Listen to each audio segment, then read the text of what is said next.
What's up, Lego builders? Welcome back to Coconut Brick Studios for another week of building Magito and Lego. It's the first of the month, and that means my monthly haul of parts is coming in. And I'm going to be talking about my mock building process when it comes to buying parts, as well as budgeting and things I do to save money so I can maximize the efficiency of my Lego purchases. There's also some pickup work to do, like finishing the droid base, paneling and lighting up the bridges, and I'm also 95% done with my custom UTAT, so you'll get a little peek of what that's looking like. All that being said, I got lots of building to do, so don't forget to execute order 66 on that like button, and let's get building. Another month, another parts haul. One of the most frequently asked questions I get is how much money do you spend on Lego, or how do you afford all this? And the answer is it's actually all weapon.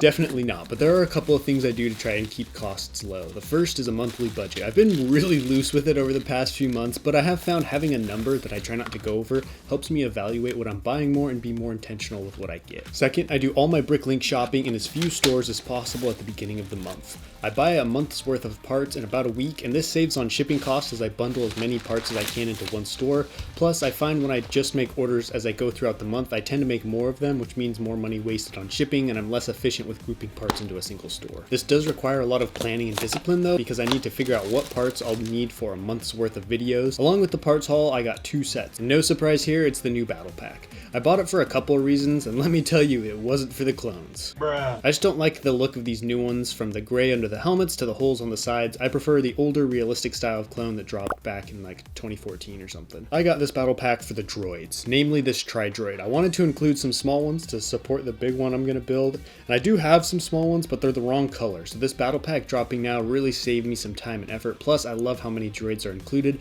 especially those magnificent B2 battle droids, which up until now have been pretty hard to come by. I was really surprised and impressed with the tri-droid. I've never been a huge fan of the vehicles side builds that come in battle packs. They tend to be clunky, overly simple, or even way too big. But this one is well built and the perfect size. You can see even next to a custom built one, this Lego tri-droid holds its own and won't need much modifying before it's mock ready. I have the parts I need to finish the droid base. I gotta clear out some minifigs I used in last week's thumbnail, then I can finish off the elevators and add in the last hazard strips to the floor. Reading your comments last week, it seems like you all love the idea of the droid base in the mountain, so I'm really happy this idea paid off. If there are any other rooms or buildings you would like to see in the mock, let me know in the comments. I ran into a little problem when adding the roof. The pod door, when open, pokes up into where the roof is supposed to be, so I need to build an opening out of wedge plate around it to create a hole for it to sit in. Other than that, this roof is a piece of cake, and I made sure to add plate over the gaps around the pod door. That way no light can get through, because I want the inside to be as dark as possible, since there's no way any sunlight would be getting down to this base.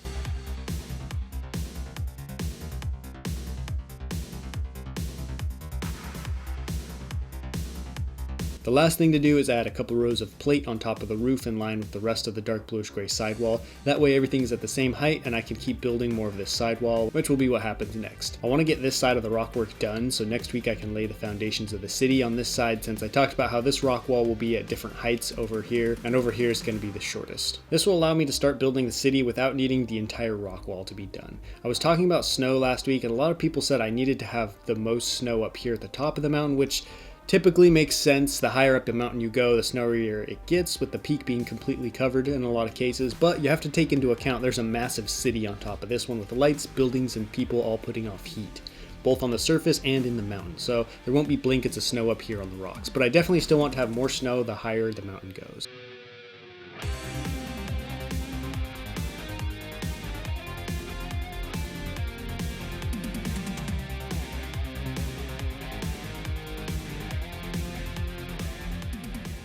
Man, let me tell you, this maintenance bridge has been giving me gray hairs. So I've been working on my UTAT and I put it on the bridge for a thumbnail picture, and I wanted to turn the lights on just because, thought that would be cool. Came over here, flipped the switch, nothing happened. None of the 6 lights turned on, and a few updates ago, I think it was like maybe 3 weeks ago, I had this same problem, but one of these expansion boards had just burnt out and wasn't working. So I thought maybe I'd somehow burnt out another expansion board, which was kind of concerning too, but I decided to at least try. Switched it out for a new one. Sure enough, nothing happened. I uncovered this expansion board, but I didn't want to pull it out yet because this one's even bigger of a pain to swap out. I was getting real nervous. I plugged in a new battery pack to see if maybe like the batteries were just dead. Still nothing. So I unplugged it.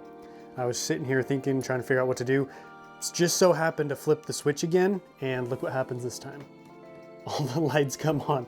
I have no idea what happened because it wasn't working even after I switched the expansion board, but now all of a sudden it works. And the reason this is so concerning is if one of these expansion boards is not the issue, then I have to rip up all this tile, I have to flip the bridge over, I have to take this off, I have to rip up the bottom to get to the other stuff, and that's obviously gonna set me back so far in progress. It's just gonna take so much time and so much effort, and I can't keep doing that. So it's honestly making me a little concerned to wire and light up the big bridge, because if I spend all this money on time to light up the bridges and then they don't even work, that's really gonna, make me angry, and it's gonna kind of suck.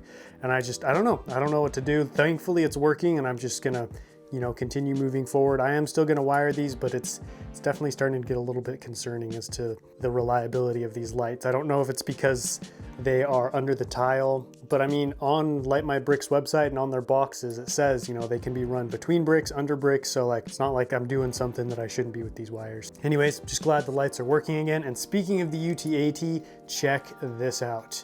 In the last update, I got the entire thing built basically. There's some things I need to modify and adjust, and there's one missing panel on the other side, but as of right now, it's basically complete. And if you want to see a better look at that and see it come together, I've been running a side series where I've been building UTAT. I'll put a link to the latest one up at the top of the video and down below in the comments if you want to check that out. At last, I've finished a portion of the rock work. Check it out. You can see we've got a nice flat section right here running along the top, and I can now start running the foundations of the city. I'm going to be running strips of brick back this direction with columns underneath. Then I can start laying down plates on top of that and then build the city. I'm just so excited to be done with at least one section of the rock work. I'm really happy with how the droid base is looking. This was supposed to be just some, small Easter egg, one more thing to look at and enjoy and just help make a couple more of the updates more interesting, but I've really loved the finished product and I'm really happy with it, and I think this is going to add a lot to the Moc. It ended up being a lot more detailed and realistic looking than I initially expected, with the concrete pillars built into the rock work, the light up lights, the hazard strips on the bottom. It all came together really well. So what's going to happen next with the base is, there's going to be these turbo lift shafts that come up here to the city, and then there's going to be a top portion of the base. I don't know what that's going to look like. Really, the only thing I do know is that this is where the armory is going to be, because the droids are stored and deployed down here, then they come up through the lifts, and then they can grab their weapons up here and then, go out and do their thing. And then this is also going to be what Delta Squad's doing. They're going to be either about to or in the process of infiltrating and destroying the base. Speaking of destruction, I need to break part of the main pillar since it sticks out into one of the holes that's on the bridge. All I'm going to do is remove the long inverted slopes and add in smaller ones. Then on the side, I'll add some plate and tile to make it look a little bit more broken and crumbled. Nothing revolutionary going on here. I'll add some plate and tile as rubble to the maintenance platform underneath, since I'm sure someone would land on it as that chunk of the bridge went sailing by. Now I need to figure out where the lights on the main bridge are going to go. I built this Lego ruler to mark out exactly where each light will go. That way they're spaced apart evenly. Then I can put the rest of the tile and slopes in. These tiles and slopes tend to get left out when I'm building the bridges since they aren't necessary to the structure, and sometimes I don't have enough slopes, but I want to get better at adding them as I build. That way I don't get to the end of the series and have to spend an entire update just tiling off bridges.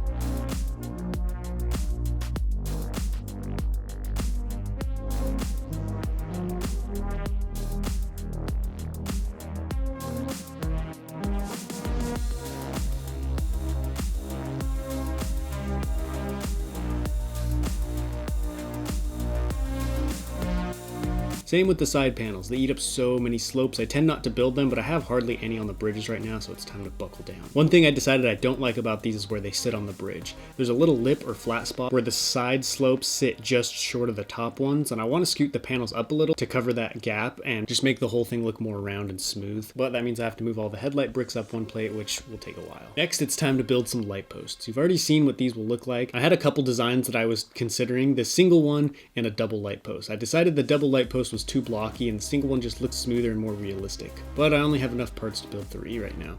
Apparently I missed one key part, the big cones that give it that sloping shape. Last thing I want to do is add even more snow to the road. I keep feeling like there just isn't enough snow in the Moc, so I'm going to add onto this existing patch, making it cover the entire width of the bridge and spread up against the wall. One thing I want to do at the end of the series is add little 1x1 holes into the snow to make it look more like boot prints from the Marines charging across the bridge into battle.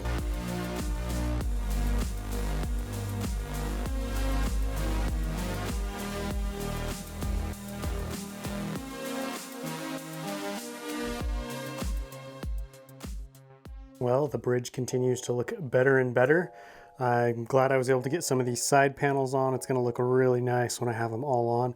I'm already starting to run out of these, little slopes. I thought I bought a bunch of them, but I guess these bridges are just eating up more of them than I thought. I mean, that's typically how it goes with any Lego Mock, right? You buy a ton of pieces, then you end up needing way more than you think you do. Snow patch is looking really good as well. I think I'm gonna do the same thing on the bridge that I did on the mountain, where I'm gonna start out by building big chunks. As the mountain continues to go in more, you know, I've started filling in between the big chunks with small little bits of snow. And so that's what I'm gonna do here. I'm gonna put in a few big ones, and then once we get towards the end of the series and I see how everything looks and like the ratio of snow to road, I can then go in and place smaller clumps. I don't want to put too much right here because the UTAT is going to sit right here, and so that would just be a waste of space to put snow in right here. But I definitely want to make sure more snow is going down in the middle. But this one is looking real good. I like all the different layers I got on there. It makes it look like, you know, the wind has been blowing and slowly piling up and into the sides. I was planning on doing the same lighting setup over here as I did on the bridge, where I just had, you know, lights on the walls, and then I've just buried the little expansion boards in these piles of snow. And you know, I only needed 2 to light all 6 of these lights, which was pretty impressive. And for some reason, I just thought I'd be able to do the same thing over here, but I didn't take into account how much wider the bridge is and how much taller these lampposts are, which means these LED lights don't go as far as they did on the smaller bridge, because, you know, they have to go all the way up here in the air instead of only having to go this high up onto the bridge. So I had to use 2 expansion boards just to light these 3 lights, and these expansion boards ended up in very inconvenient areas, like right here next to this crack and then right here in the middle of the bridge. So not really sure how I'm going to cover those up. There just wasn't any other way to be able to light these. I mean, you know, the lights themselves are going to look really cool. I definitely think having bigger, taller lights on this main bridge is going to look better than if I just used the small lights up here too. But fortunately, that comes with a price of more work and more wires to bury. But thankfully I've still got time. You know, maybe I can figure out a better lighting setup, or maybe run some longer wires. We'll see. I'm glad I at least know of this problem now, because then I can start to think about it and figure out a solution. The wheels of progress felt like they were turning really slow this week, but at least they're still grinding away. I think I should have enough pieces to finish the middle portion of the rock wall, which means I should also be able to start 2/3 of the city's foundation. I also want to build another pillar for the main bridge, because I want to be able to keep it up on the pillars when I'm not working on it, but right now it's sagging pretty bad and needs some more support. But I mean, next week I'll be starting on the city, which is big news. All that being said, that wraps up this update. Thank you guys all so much for watching. Don't forget to let me know what you thought about everything down below in the comments, and I'll catch you next time. But until then, happy building.